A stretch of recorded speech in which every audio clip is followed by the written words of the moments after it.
Hello everyone, my name is Avery. Welcome to the Beyond the Pill podcast. I want to do a bit of a different video today, as a couple of weeks ago when I was still trying to figure out this whole podcast idea of mine, we talked about some medical horror stories that we had found online, and that was fun to do. It was a bit of a different type of podcast episode. Today, I want to look at my experience in news and see how I would have handled these particular situations. I used to work in news for about 2 years before leaving the company. I was an associate producer and editor at a news station, but with that, you're not just wearing one hat and being both a producer and an editor. You're wearing multiple hats when it comes to the news industry, and we're going to be talking about all that and more as we go through with the podcast and as we go through this video. But I want to talk about how I would have handled some of these questions from, obviously these are going to be several years ago because this was during President Trump's first initial administration. But one clip here that has, of course, blown up over the years was when COVID first started. So let's dive on into it. If you like the video, be sure to hit that like button. Subscribe if you're new. Hit that notification bell so that you're always notified of when I'm uploading to the channel. I'm hoping to have this become a daily thing. It's a brand new podcast. We're going to have some growing pains. I think I even said that in the last video from a couple weeks ago. So without any further ado, let's play this clip and then we'll discuss. Okay. So what do you say to Americans who are nearly 200 dead? What do you say to Americans who are scared, though? I guess nearly 200 dead, 14,000 who are sick, millions, as you witness, who are scared right now. What do you say to Americans who are watching you right now who are scared? I say that you're a terrible reporter. That's what I say. Go ahead. So when it comes to news, right? And I'm sure a lot of people are going to say, oh, Avery, you worked in news. It must have been fake news or whatever. We're going to be talking about all that in this episode. But when it comes to news, there are certain questions that reporters want to ask and want to get answers for. And it should never, it's ideally, right, not supposed to be a thing of gotcha. It's not supposed to be that kind of game. Asking what do you say to the American people that are scared? It's not necessarily a bad question, right? The issue is that it comes off as like a gotcha question, where when you look at it from the perspective of the president, in this case Donald Trump, no matter what answer you give, if you're in his position, it's not really going to be a good answer. And on top of that, how do you really give an answer? If you give an answer of, well, I say don't be scared, that's kind of an obvious question, right? Or rather, it's kind of an obvious answer. I don't even know what I'm trying to say. And so if you answer that and say, well, don't be scared, that's obvious. And then if you say you should be scared, that's going to sound bad. And then if you say no comment, it kind of makes you look bad. And we all know from the years of Donald Trump being in office previously as the 45th president before just winning the election again, he had this whole thing with the media, right? And trying to always have a good relationship with the media is not easy. Even working at a local news station like I used to do, I would watch interviews come through and I would be editing clips and stuff, and you could just tell that sometimes people that get interviewed get frustrated by the questions, whether because they think it's a dumb question, whether they think that the question is just having nothing to do with the topic at hand. But Donald Trump in particular is obviously very famous for not having a good relationship with the media. Now, when it comes to the next part that I want to cover about this before we get into the next clip is fake news and all of that surrounding it. And I'm going to go more in depth with that in another episode, so be sure to subscribe, shameless plug. But when it comes to fake news, it comes down to how a reporter or how a particular news organization covers a story. Now, the way that I'm going to do this podcast and episodes going forward, whether we cover a news story or even doing something like this, I prefer to be non-biased, because at the end of the day, it is a reporter, an anchor, whoever you want to look at. It is a person working in news. It's their responsibility to give you the facts. It is not their responsibility to convince you one way or the other. I had someone a while back when the election was still going on between Kamala Harris and Donald Trump, and they said, convince me of Trump. And I was like, there's not really a reason to, because that's not my job. My job would be, if I was still working in news, to give you the facts of both candidates, not some black and white he said, she said, but to give you the facts of, or even if it is black and white and it's a he said, she said, I would have to give you the facts of what both sides of the story say. So, a general of the military comes out and says this, this, and this. Donald Trump comes out and says this, this, and this. And then you decide, okay, what is the real story here? What is the truth of the matter? And what's nice is that a lot of that seems to be coming home to roost as of late, where you even see news outlets like, I believe that they're called ground news or grounded news, where they're giving a lot more unbiased news. Valuetainment, the PBD podcast, I've noticed on their website they have a AI that you can type a question into and it will show you like unbiased news outlets. At least that's what the AI attempts to do. I think even ChatGPT to an extent attempts to do that. But I think that there's been issues in the past where it's leaned one way or the other, or whatever the case may be. But at the end of the day, as a person working in news, it's your responsibility to not be biased in any way, shape, or form. So I explained to this person, look, my job is supposed to give you the facts. It's not my job to convince you. That's never a person in news' job. And asking the question, what do you say to the American people that are scared? I wouldn't really say it's a biased question, but I also wouldn't really say it's a non-biased question. At the end of the day, I would argue it doesn't really progress the conversation at all. You're asking, what do you say to people that aren't scared? That are scared? Don't be scared. I don't know. Go hide in a closet. Like it doesn't really do anything for the conversation as a whole. So, with all that being said, let's jump into the next clip. This is when COVID was happening, and I think this was even in the same clip where Donald Trump called COVID the Chinese virus, and this woman asks a question. Yeah, go ahead, please. Said many times that the U.S. is doing far better than any other country when it comes to testing. Yes. Why does that matter? Why is this a global competition to you if every day Americans are still losing their lives and we're still seeing more cases every day? Well, they're losing their lives everywhere in the world. And maybe that's a question you should ask China.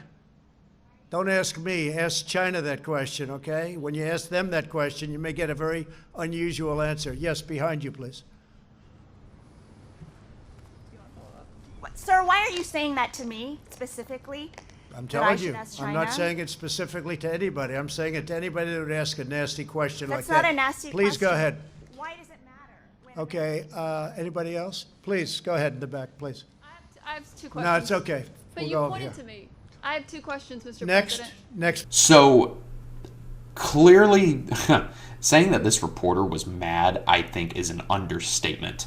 But for her to say, sir, why are you asking that to me specifically? If you couldn't see the context in that, she was saying, why are you saying that to me specifically as someone who's Asian? So, because remember, he was saying the virus came from China. He was calling it a Chinese virus. And so at the time, there was a lot of, I guess, stigma, for lack of a better term, where people were getting mad at, like, people who were Asian, like not even necessarily Chinese or Japanese or whatever the case may be, just if you were Asian, like there were stories of like people getting the mess beat out of them. So it was really a hot time in the American society as a whole, because it wasn't lowering the temperature in any way. And so when you end up in what was really an unprecedented time with COVID, there was a lot of things done right, a lot of things done wrong. We're not going to get into all of that. But for her to say, sir, why are you asking that to me specifically? And he says, I'm not saying it specifically to anyone. He knew what she meant. And that's why he said, I'm not saying it to anyone. I'm just saying it came from China, which technically, if you look at the bare facts, again, not being biased here, you look at the bare facts, it came from what many people would say is allegedly, it came from like a wet shop market, like it came from bats and whatever, right out of China. So technically you're not wrong to say it's a Chinese virus. Now, is there other language, other, I guess, wordage, for lack of a better term, that you could use instead of Chinese virus? Absolutely. You could just call it COVID. You call it the pandemic, whatever the case may be. So if I was in this reporter's position, I get where she's coming from. At the same time, when you're a reporter, when you are on camera, you've got the spotlight on you and everyone's watching your every move. You could blink one too many times and people are going to call you out on it for, having OCD or whatever the case may be. I mean, people are very fickle when it comes to reporters, especially in a day and age where the term fake news is thrown around a lot, and a lot of times it's thrown around incorrectly. And I plan on talking about that in another episode. But you got to be able to keep your cool. And of course, it's easy for me to say, well, if I was in her position, I wouldn't have done that. But in the context of the time period where a lot of people who were Asian or even of Chinese descent were just getting the dog water beat out of them, or they were, getting mean messages and death threats on social media and all the stuff that comes with igniting that flame, so to speak, I can see where she came from. At the end of the day, you got to keep your professionalism together. If you're working in customer service at, say, a grocery store, and someone says something to you and it hits you in some type of way, you don't have the authority to be like, why are you saying that to me specifically? It's very much something you need to keep your emotions in check, and that's very difficult to do. I remember working with someone when I used to work in news, and I remember this person apparently called, and I wasn't taking the phones because our phone system for us editors was down at that point. But this person called, and it was like 9, 10 o'clock at night. It was a slow night. And they used the term colored person, which that term hasn't been used since, the 40s? Like back in the day when blacks had their own restroom and whites had their own restroom and things like that. Like they had the signs that said, colored bathrooms, things like that. And this person I was working with got pissed. And they were like, I'm not taking your call. You just used the term colored person in 2021, whatever year it was, and just slammed the phone shut. Now, that's obviously not the way that you want to speak to someone on the phone, but you would be surprised at how many, just prank calls you would get into a news station. I was very surprised, especially because this was my first news job. I mean, it was entry level for me. I was, fresh out of college. And we would get a lot of just random phone calls. We had a guy who would always call, at least once a week, and was apparently blind, and he would just call to ask what time it was. It was like, first of all, how are you dialing the phone if you're blind? You must have a phone that's, has Braille on it, and then you're just asking what time it is. Very, very strange. There was another one. There was another one where a guy called, and someone in our web team picked up, and he goes, "Breaking news, my wife just put down her phone." Needless to say, that person on the web team slammed that phone down and just hung up. It was really, really funny. So getting another one like that it wasn't necessarily a prank call, but at the same time, it just, you don't say that in today's day and age. I'm sure it was an older person, but that's an example of needing to just keep your emotions in check and say, listen, we don't use that kind of language. I've got a breaking news call on the line, whatever it is that you need to do. So I wanted to talk about these two specifically because there's a lot of context with these here, and both of these are the two most famous points of people in news getting into scraps, for lack of a better term. There's plenty of others that you can pick out from.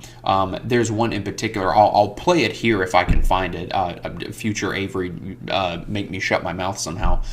Where a guy who's a reporter started arguing with his manager, his former manager, on the air, and it was really funny. I'll play that clip here real quick if I happen to find it. Go away. That's what. Does she have a response to that? Is she still there?